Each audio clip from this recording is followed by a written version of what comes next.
Hello everybody, welcome back to the Private Hire Mike channel. This is the weekly news update, guys, and I have some things that I would like to talk to you guys about this week. Now, the first one being the fares. More and more drivers now have been talking about how low Uber's fares are going. Now, last week, I think it was Wednesday, I came out in the evening, I put my app on in my local area, and I was shocked with the prices that Uber was sending out. They were sending jobs that were 5 miles for around £6-7. Now that's almost £1 a mile. I don't remember all of them from the top of my head, so I'm just going to put them now on the video and you can see for yourself at how low they were. Now, what can we do about this? Well, me and a few other people who are on the social media platforms like TikTok and YouTube, we are trying to spread as much awareness as we can about this. Now, a guy who done the 10k challenge before, who you might be aware of, called Shaq, he has announced an emergency meeting this Sunday at Heathrow Airport. I believe it's going to be at around 5 o'clock in the evening. This Sunday, 5 p.m, Heathrow waiting area. If you agree that a change is needed, let's go ahead and meet there so we can make the necessary plans. This is not a strike. So check out his page for that. And also, myself included, will be talking about this.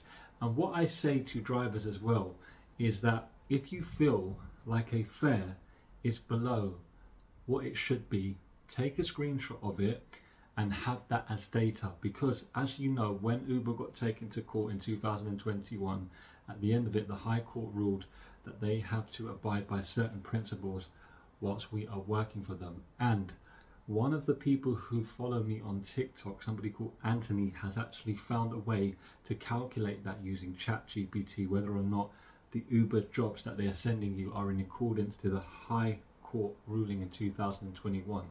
So I will try and present that to you next week on how to actually do that. But essentially what you're doing is you're uploading the job that Uber sends you as a screenshot to the AI, and then saying to the AI, does this fit in accordance to the rules that were set out by the High Court ruling in 2021 for pay for UK Uber drivers?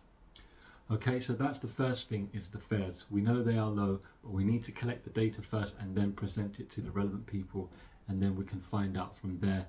And we may even be able to take Uber to an employment tribunal and perhaps even sue them for loss, not even loss of earnings, but unfair wage or wage discrimination or wage loss. I will update you on that, guys.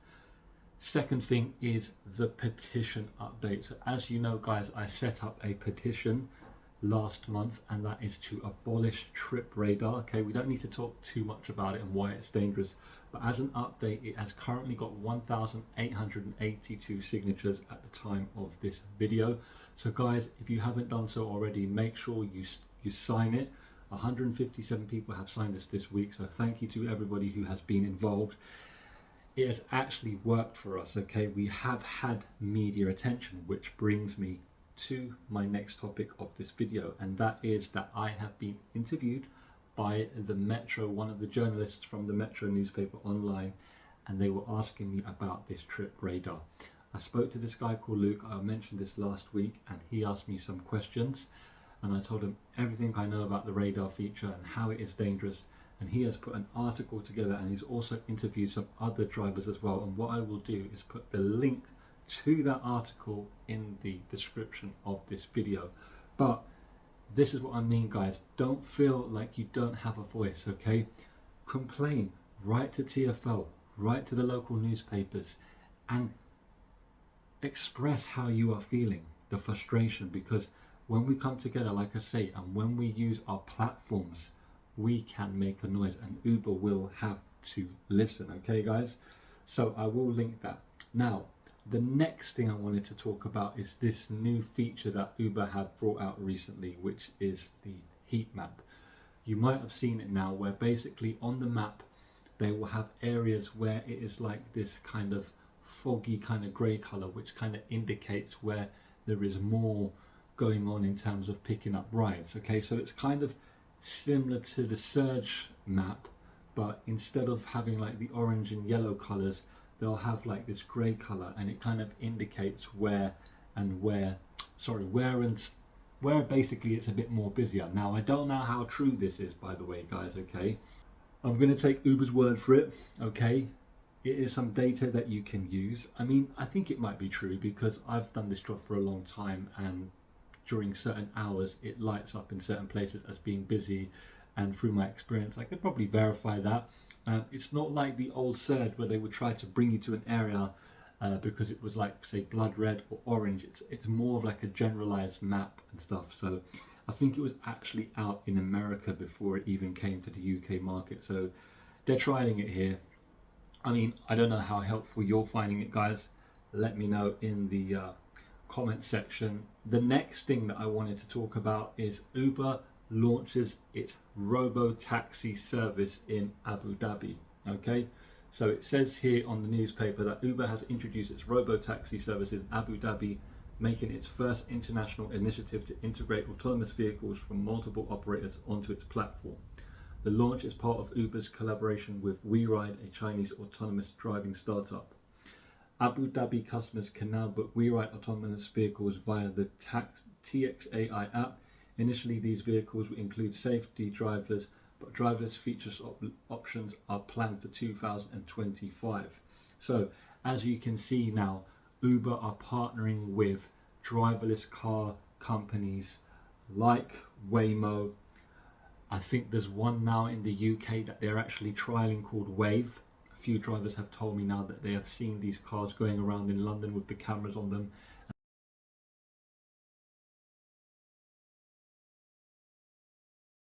And I think what they're doing is they are training them for the London streets, so they'll have an advanced driving instructor sitting in the passenger seat to make sure that this car is adhering to the road rules. And we all know that Uber's end game really is to have autonomous vehicles on its fleet. As you can see, other companies are doing it, like Tesla as well. You've got Waymo, you've got other ones that I can't remember the name of, but this is where they are going. And this is why we need to prepare as drivers, because at the end of the day, this industry will eventually go autonomous. It might not go completely autonomous, but that is the future of cars. And that is why I believe the government are making changes to roads now, especially in central London, dropping the speed limits, having more pedestrian friendly zones, having people work from home, these 15-minute cities, having electric cars, because cars will have to go electric for them to be autonomous, because they're going to have to be hooked up to the grid. Okay, so I believe this is kind of where they're going. So it's rolling out in cities in other countries. It won't surprise me if we'll start to see it rolling out in some of the major cities in England soon. So we'll have to watch this space, but I thought I would update you on that. No congestion charge, guys, from Christmas Day up to the 2nd of January. So if you are driving around in London and Central, then you can actually go in there free of charge. So that might actually be good if you want to earn some money over the festive period, and you know, you're not going to have to pay the congestion charge essentially. So you're saving a bit of money there. But yeah, guys, that is pretty much the weekly update. Nothing really to see here, guys. Again, pricing, I've had a lot of drivers talk to me about the pricing and how low it is. Like I said, guys, take screenshots, collect the data. Next week, I'm going to be showing you how you can then feed that into AI and see whether or not it fits according to the High Court ruling. And if it doesn't, we can collect this data and present it to TfL, to the employment tribunals and all the relevant bodies. Because if Uber are not operating the way that they have been told to by the court, and therefore they are operating illegally, and there will need to be a compensation made out about that and changes. The other thing that I wanted to do as well to round up the video, guys, is also quickly talk about, again, license renewals. I have to stress here that if you have renewed your license and you're waiting from it for TfL to process it, make sure you've done literally everything you need to do. Also, make sure they have all the information they need. They're going to need the DBS pages, the subscription service, your DVLA check code, your driving license, your passport, and that's all I can think of from the top of my head. Make sure you email that to all of them, right, to TfL at TPH licensing. And also, if you feel like they're taking longer than they should do, my best advice would be to engage your local MP. So you can Google who your local MP is, email them and tell them about the situation. Alongside that, you can also get in touch with the unions, okay? And this should be able to accelerate the process. Guys, thank you for checking out my channel again. I've been Private Hire Mike. That has been the weekly update. I'll see you next week for more news in the private hire industry. Have a great week, guys. Earn lots of money and be safe out there on the roads.